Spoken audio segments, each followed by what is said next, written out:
नाज़रीन इकराम, भारत में नई दिल्ली के बाद श्रीनगर में एक पुलिस स्टेशन में एक जोरदार धमाका हुआ है। कयामत खेज मनाजिर है। नई दिल्ली में होने वाले ब्लास्ट को भारतीय हुकूमत ने 2 दिन गुजरने के बाद एक टेरर इंसिडेंट जो है वो करार दिया और उसके साथ ही साथ भारतीय हुकूमत ने कहा कि हम इसके जो जिम्मेदारान हैं उनके खिलाफ कार्रवाई करेंगे। अब नाज़रीन इकराम, श्रीनगर के अंदर मकबूजा कश्मीर में जो ये इंसिडेंट पेश आया है, इस इंसिडेंट के बाद एक मरतबा फिर ये सवाल उठना शुरू हो चुका है कि क्या ये भी एक फॉल्स फ्लैग होगा, क्योंकि इनिशियली जो नई दिल्ली का ब्लास्ट था उसे इंडियन मीडिया ने और जो इनिशियल रिपोर्ट्स थी उन्होंने एक सीएनजी सिलेंडर ब्लास्ट कहा था। और अब ये जो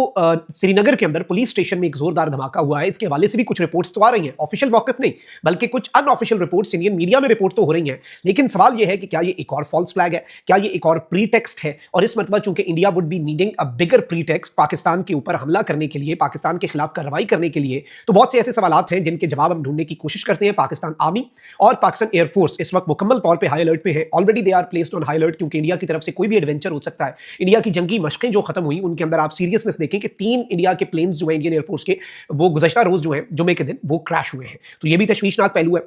सबसे पहले तो नाज़रीन इकराम मैं आपको ये बताऊं कि नई दिल्ली के ब्लास्ट के बाद भारतीय मीडिया ने यह खबर भी उस ब्लास्ट से खैर पहले ही चल रही थी कि एक बहुत बड़ा टेरर प्लॉट है और पता नहीं कितने हज़ार किलोग्राम जो एम्यूनेशन है, जिसमें अमोनियम नाइट्रेट भी है, आरडीएक्स और फिर असला हथियार, ये सब कुछ है, वो बरामद हुआ। और फिर उसी को कनेक्ट करने की कोशिश भी की जा रही थी नई दिल्ली में होने वाले ब्लास्ट से कि एक पूरा नेटवर्क पहले से ही पकड़ा जा रहा था, इसीलिए नई दिल्ली में बड़ा ब्लास्ट नहीं हुआ और प्री मेच्योर बेसिकली वो जो आईईडी थी, इसलिए उसके ज़्यादा नुकसानात और असरात भी नहीं हुए और इसीलिए परेशानी के अंदर वो इंसिडेंट हुआ, क्योंकि इंडिया के अंदर एक बहुत बड़ी प्रोब चल रही है और एक बहुत बड़ा टेरर नेटवर्क जो है, एक डॉक्टर को भी इन्होंने गिरफ्तार किया और वो सारी चीजें हमने इससे पहले भी ऑब्जर्व कर ली। अब नाज़रीन इकराम, श्रीनगर के अंदर एक जोरदार धमाका होता है और धमाका भी श्रीनगर के पुलिस स्टेशन में होता है, तो जाहिर बात है सवाल तो होगा। और सबसे इंपॉर्टेंट चीज यह है नाज़रीन इकराम कि ये नौगाम का पुलिस स्टेशन है श्रीनगर में और पुलिस स्टेशन वाज की पुलिस स्टेशन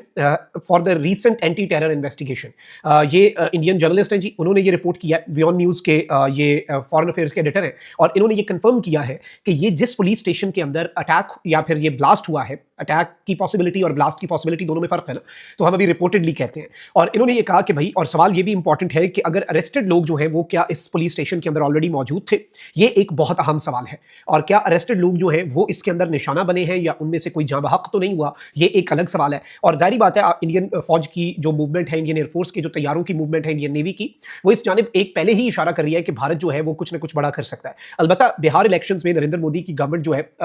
वो एक कोएलिशन बनाकर कामयाबी समेटने में तो बिहार के अंदर कामयाब रही, लेकिन बहुत से सवालात अभी भी हैं और एक जो ओवरऑल ट्रेंड है वो इस वक्त बिल्कुल नीचे की तरफ जा रहा है नरेंद्र मोदी का, तो उसको भी रिवाइव करना है। अब नाज़रीन इकराम, जो इंडियन मीडिया है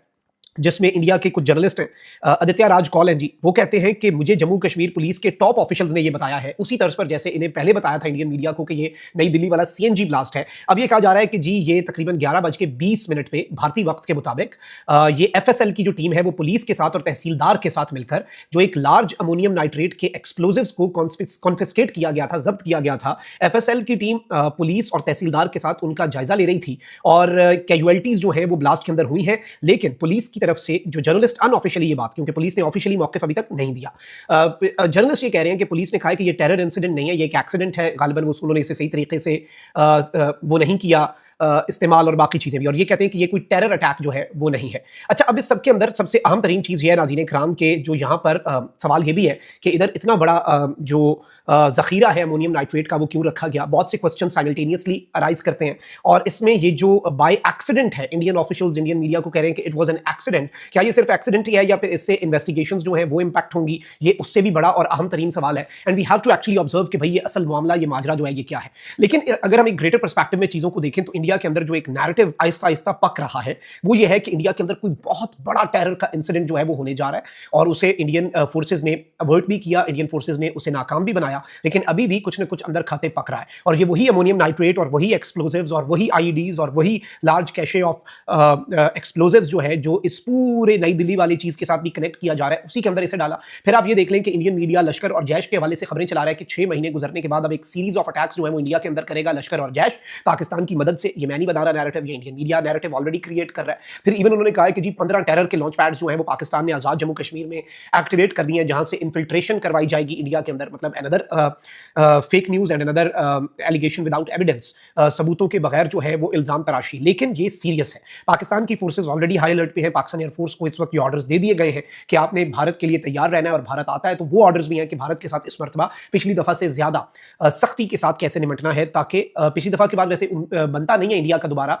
ऐसी कोई हरकत करना, लेकिन अगर फिर भी सैनिटी जो है वो प्रिवेल नहीं करती और स्ट्रेटेजिक रैशनैलिटी की शिकार हिंदुत्वा गवर्नमेंट जो है नरेंद्र मोदी की, जो कि बीजेपी के नजरियात और आरएसएस के और हिंदुत्वा के नजरियात में वहां की फौज और एयरफोर्स और नेवी को भी रंग चुकी है, वो अगर बाज नहीं आती तो फिर उसे किस तरीके से जवाब देना है ये ऑलरेडी डिसाइडेड है। So once again Pakistan is very closely observing this whole scenario, this whole situation, और इंडिया जो है उसने 2 से 3 दिन लगाए ये डिसाइड करने में कि नई दिल्ली वाला इंसिडेंट जो है वो एक टेरर ब्लास्ट था, और उसमें पाकिस्तान का उन्होंने डेलिबरेटली जिक्र वैसे नहीं किया, ये दैट वाज समथिंग न्यू, उन्होंने सिर्फ एंटी नेशनल फोर्सेज का जिक्र किया। लेकिन अब सवाल यह है कि श्रीनगर में होने वाले धमाके के हवाले से ये जो unofficially Jammu and Kashmir police के ऑफिशियल्स जो इंडियन मीडिया को खबर दे रहे हैं, जैसे इनिशियली सिलेंडर ब्लास्ट का कहा जा रहा था, बट बाद में वो सिलेंडर ब्लास्ट नहीं रहा और उसे एक बहुत बड़े मैसिव टेरर प्लॉट के साथ जोड़ दिया गया, जिस पर अभी भी बहुत से क्वेश्चंस रेज होते हैं। तो सवाल यह है कि जारी